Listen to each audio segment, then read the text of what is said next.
He's the smooth talking, chai drinking, banana eating, the one and only, your favorite morning host. It's AdamJosh.com. Hello, everyone. Good morning. Good morning. Good morning. Hey, how are you? Hey, here we are, Thursday morning. It is May 23rd, 2024. Still out here in the mountains of Portugal. And how are you? It's early morning. I mean, it's not super early, but between 9 and 10. It's morning. Got my bananas here, got my latte. I have a couple dates from Tunisia, I believe, or Algeria. And I'm going to pour myself a coffee and we'll get right into it. Taking a fresh organic banana from Madeira, Portugal, from Banana Bill the banana tree, who I named after Banana Bill. On X, if you want to follow him, you can. Underneath Banana Bill, we have Lil Kim, which I don't know if you can see Lil Kim on the camera here, but here's one of her leaves for sure. Lil Kim is sprouting up another leaf right there. We have Devani over here on my left. And then over there is Fox, who has pups. And then there's Sophia over there, who's trying and working extra hard. Where did she go? There she is. So yeah, here we are. Beautiful morning. Some wispy chemtrails, but not a lot. They don't chemtrail as much as I'm used to here, but there's definitely a few in the sky. Yeah, get myself a banana, a couple bites of banana before I pour my dark roast French press coffee with my, I think this is All Pro Vanilla again. I mixed it up with a IKEA frother.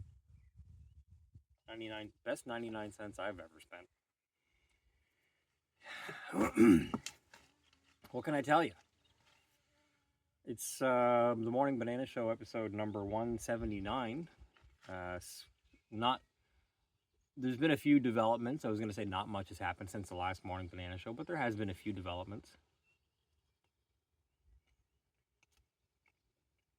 Off to my right, we actually planted some sweet potatoes. So I sectioned off basically everywhere from these trees, these banana trees back is like a nice shady area. So we sectioned off this area and planted some potatoes, sweet potatoes. Over on that section by the trellis, if you follow us on X or look through my YouTube videos, you might see we planted whole rows of all different kinds of things. We have lettuce, we have peanuts. For some reason, Desiree wanted to plant peanuts and a bunch of other things in there. So far on the farm, what we've eaten of our own planting in the last 2.5 months of being here, we've eaten lettuce, sweet peas, peppers. We have behind the camera, I have an eggplant growing, which we didn't think was possible.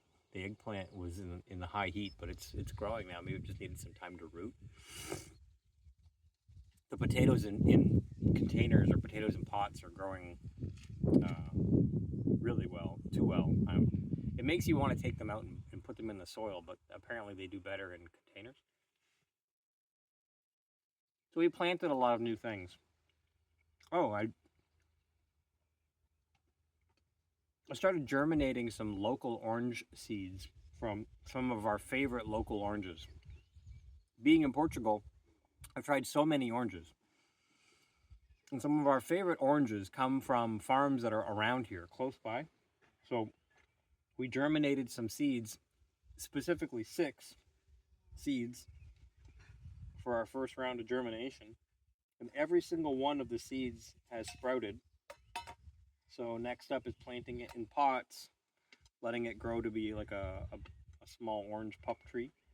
And then after that would be to find a spot to plant trees. Now, I have 2 clementine trees and 2, there's oranges behind me, I think local oranges on the next level up, the next terrace.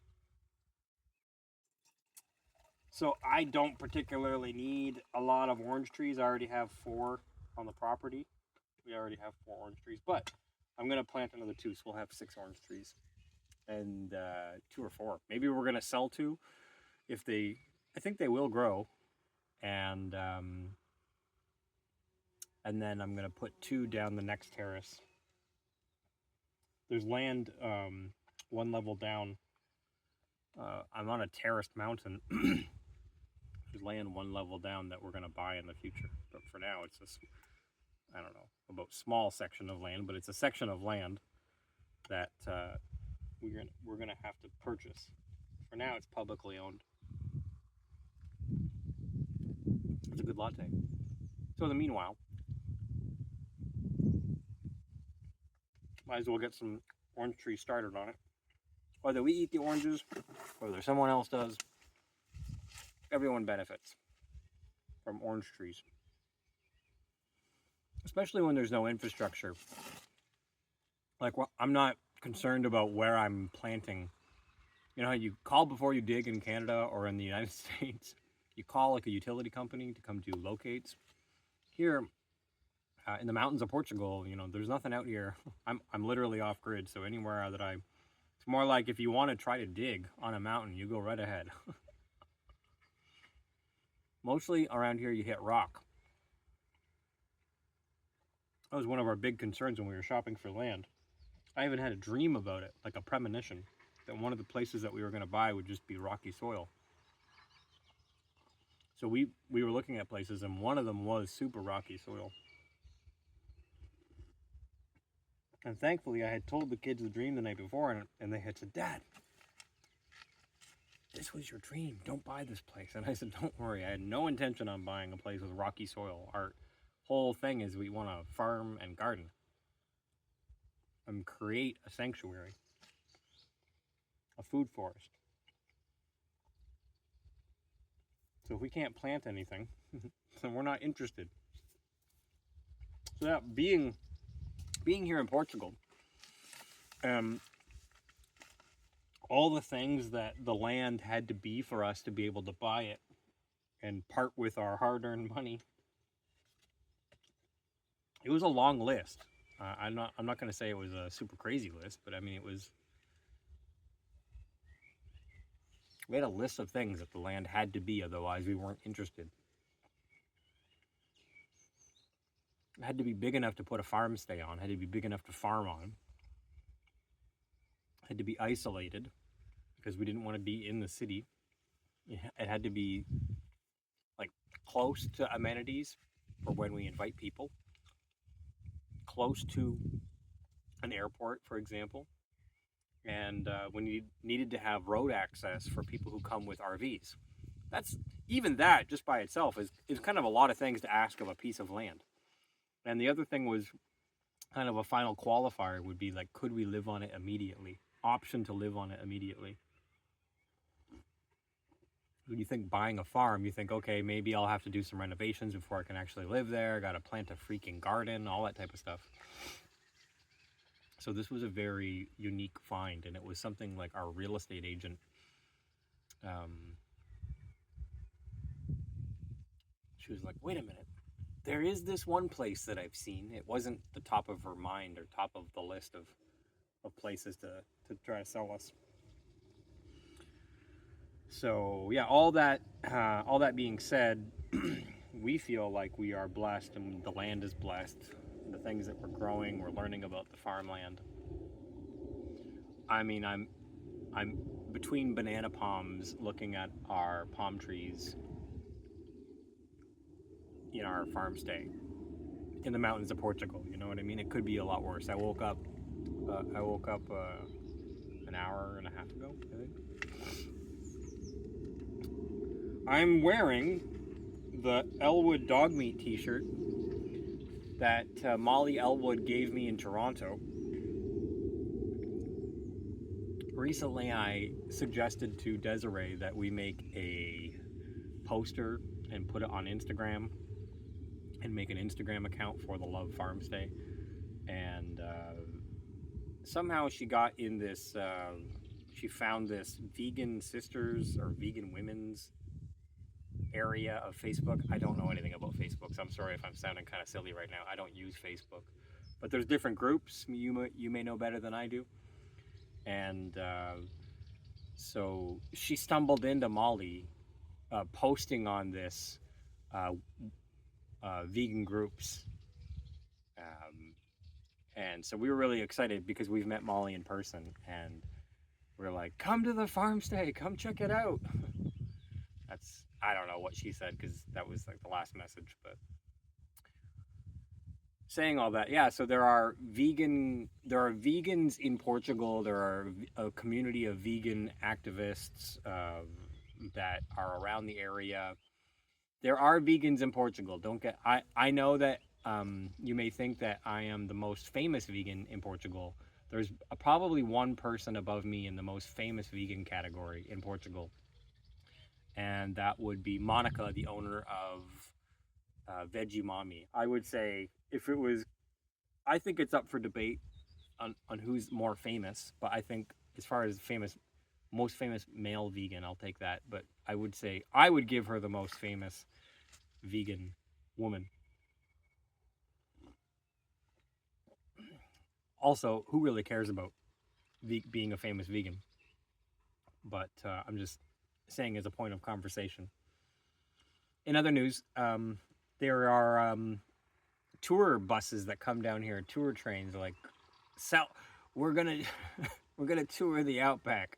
It's like an African lion safari. They look like that. It's all set up like that. But we're in Portugal, so I'm really confused as to what these guys are doing or where they're going. But I kind of want to reach out to them and say, hey, stop on your African lion safari in Portugal at our farm stay and show them how the wild vegans are living off grid. So, yeah, back to the Facebook group. There's vegans in Portugal, and then there's Vegan Sisters that we put our poster that we made up in. And if you're a part of that community, or if you're a part of like the Facebook world, feel free to share, you know, information about our farm stay here. We could have Vegan Sisters or host a vegan woman here, or vegan girl, vegan woman, vegan man, if there are any out there in the world who want to travel around Portugal. We could help host you for a couple nights here if that's something you're interested in. So what we're doing here on the off-grid farm is kind of niche, we know that, and but it's what we want to do. It's something that I'm passionate about. I've been on the trip of food forests for a long time. It's nothing new to people who follow me, nothing new to people who follow me on Twitter or X. Food forests are like the bare minimum that humanity can do so that humans don't starve to death. So we're building here like a farm forest or a food forest where you can walk from one end to the other and pick all different types of fruits and veggies. And the thing that we want to do with the sweet potatoes right there, for example, is I had 2 fire pits. I just backfilled one in. But we have a fire pit right there, our main one. And I have sweet potatoes right there. So here's a thought. In a couple months, you can take a sweet potato, put it on the grill, put it over the fire, wait a little while, and you have a baked sweet potato. All happening right here with nothing else, not having to go anywhere else. That's just one cool thing if you like potatoes. I love potatoes. There's potatoes behind you, potatoes over there, potatoes over there. So we're growing potatoes. Lemons. I'm thinking about making a website just to document all these things, because we have such a long list now of things that we planted, and then recommendations for people, restaurants like Veggie Mommy, restaurants that people have to check out if they're in the area, places that we've been to that we're like, what, this is a really nice place. So you could spend years in Portugal and collect the whole set of awesome places to see, especially coming from the vegan point of view, or you can just fast track it by checking out my cool list of things to see. I haven't compiled that list yet, so it's just in my head somewhere. So a full immersion vegan farm stay, off-grid, where you can fully immerse yourself in the vegan lifestyle on a farm. Learn about planting, learn about germination, you could learn about what works and what doesn't work on a farm, while being in the farm, sleeping at the farm off-grid, while learning about solar, while learning about batteries, while learning about alternative ways to purify water, to source water. All these things are happening right here in a sanctuary with a stage. It's a lot packed into a farm stay, and it's exciting. We're thinking about even having like vendors and like a market. A lot of ideas. If you follow me on X, you would see the other day I went looking at new T1 or smaller tiny homes. The ones I was looking at were used and roughly around 10,000 euros each. So for 10,000 euros, you walk into a tiny cube basically, and you have the kitchen on the left, living room, and there's 2 rooms. One is a bathroom, and one is a bedroom. And it seems like a lot when you're in there, and I've lived in smaller before. So I was thinking we could put 1 right there and maybe 2 over there. So we'll have 1, 2 of those tiny homes, and then we could get a new T3 or T4 like giant tiny home for ourselves, and then move the existing one that we have somewhere else. That's a pretty good start for people who don't want to commit to the either an RV lifestyle or living in a tent. So you'd have like different Airbnb or Booking.com places to stay here that would be a little bit more what you're used to. Or if you're flying into Portugal, maybe you don't want to deal with all the off-grid stuff, but simultaneously being off-grid. Like, I'm drinking a latte, we have indoor plumbing, I have electricity, I have a cell phone and data signal, but I'm off-grid. But I can do that as a technician of something, however many years, something years. 20 years, 30 years, I don't know. My whole life I was just fixing things. So to me, it's not a big deal. But to somebody who's learning about being off-grid, it's like teaching them whole new life skills, which, we've just been taking for granted, while simultaneously enduring the harsh half year of winter in Canada. People here are like, oh, it's the winter, it's cold, and we're just like, we're from Canada, right? Have you ever built a snowman? No? Have you ever skated on ice outdoors? Have you ever skied?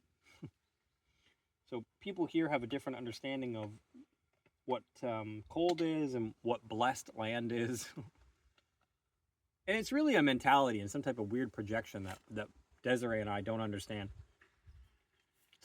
Deep-seated psychological stuff that I don't really understand. But I think you'll find that everywhere. But we love it here. Love the land here. And we're inviting people on Instagram, on Facebook. So tell your friends and family if they are interested in something like this. You don't have to be vegan, but while you're here, you're going to be fully immersed in the vegan lifestyle. So you can eat what I eat. You can eat what I eat. You can sit where I'm sitting.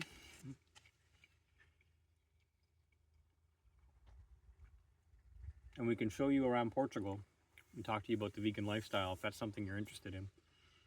So, yeah. I guess the last thing I'll say wrapping up is Desiree is in the middle of translating a book for someone. And that is her priority as far as the books that we're working on. And I am looking for a publisher here locally. So again, if you know anyone locally, Ballycam, Tinoca, Southern Algarve, if you know anyone in Portugal who wants to partner, like a small, I'm talking small print shops. So don't message me if you're some big conglomerate or big business, but if you're a small print shop looking to make a mutually beneficial arrangement, then we'll do that. I'm not trying to get anything for free. Oh, another thing is I should say that I gave a little speech the other day here to whoever was here, and we had a personal milestone of mine passing in one of my portfolios the $100,000 mark, which is a pretty big deal. After that, then you would say, okay, $500,000 and then $1 million, right? So one of my portfolios passed 100,000, and we celebrated. I had a double espresso shot. You don't get to this lifestyle with drinking, doing drugs, partying. So I'm not breaking any of those good habits that I have of straight edgeness for $100,000 in one portfolio. You could offer me $1 million. I'm not going to break my habits. You know what I mean? So that's exciting. Really nothing changes in my world now that I have a 6-figure portfolio there, but just letting you know. It was something that I celebrated.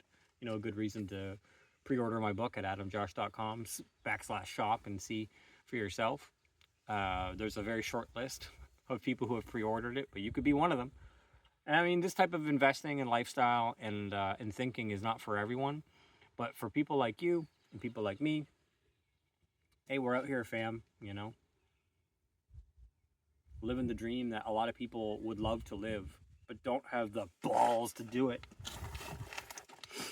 So thank you for watching. Take care of yourselves. You can follow me on X, as I've said repeatedly. The Love Farm Stay Instagram is, if you're on Instagram, it's l.o.v.e.farmstay.